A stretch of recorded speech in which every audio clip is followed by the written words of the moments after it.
আসলে এরা কিভাবে পারলো একজন এতিম অসহায়ের জীবন প্রদীপ নিভিয়ে দিতে? কিছু মানুষরূপী পশুর কাছে যে সে এক মুঠো ভাত চাইতে তার জীবন দিতে হবে বা ভাত খেতে তার জীবন দিতে হবে, সে কখনো এই বিষয়টা ভাবতে পারেনি। এরা আসলে কিভাবে পারছে যে একটা জ্যান্ত তরতাজা মানুষকে এইভাবে শেষ দিতে?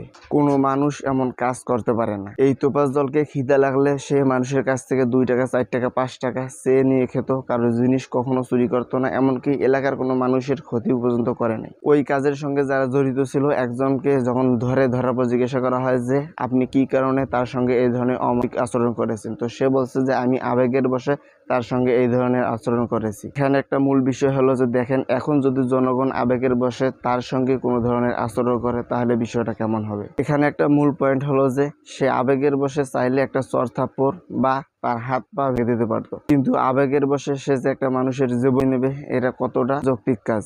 আমার মতে যারা এই কাজের সঙ্গে জড়িত আছে তাদেরকে যদি আইনের আওতায় ভালো বিচার দেওয়া না হয়, তাহলে যেন জনগণের হাতে তাদেরকে হস্তান্তর করা হয়। তাদের বিচার শুধু জনগণই করতে পারবে।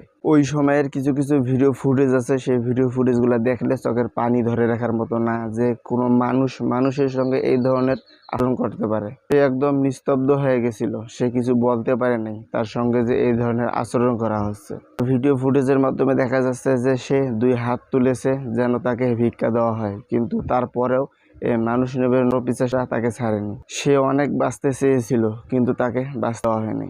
প্রায় মানুষ দেখা যাচ্ছে যে তোফাজ জলকে নিয়ে ভিডিও করার সময় একদম কেঁদে দিয়েছিল, শুধুমাত্র একটু ভাতের জন্য তার জীবন নিল। একটা মানুষকে কিভাবে তারা করতে পারে? সে কিন্তু কোনোভাবে কারো কিছু চুরি করেনি। তো ধরেন যে সে একটা জিনিস চুরি করেছে, কিন্তু তার জন্য আইন আছে, এমনকি সেই জিনিসটি তার কাছ থেকে উদ্ধার করা যেত, কিন্তু একটা মানুষ শেষ করার অনুমতি কে দিয়েছে তাদেরকে? এখন একটা বিষয় হলো যে যারা যারা জড়িত আছে তাদেরকে খুব সহজে ধরে, এমনকি তাদের যে সাজা সেই সাজা যেন তাদেরকে দেওয়া হয়। তো এখানে একটা বিষয় হলো যে তারা যে ধরনের কাজটা করছে, তো তাদের জন্য মূলত এই ধরনের কাজটা করার দরকার। কেননা তাদের সঙ্গে যদি এই ধরনের কাজ করা হয়, তো পরবর্তীতে কেউ এই ধরনের কাজ করার সাহস পাবে না, এমনকি কখনো ভাবতেও পারবে না এই ধরনের কথাবার্তা, যে আমরা একটা মানুষকে চাইলে করে দিতে পারবো। এটা কখনো কেউ ভাবতে পারবে না যদি তাদের ভালো বিচারের ব্যবস্থা করা হয় আর কি। তো ভিডিওটি প্রচুর পরিমাণে শেয়ার করে দেবেন যেন সবাই বিষয়টি দেখতে পারে।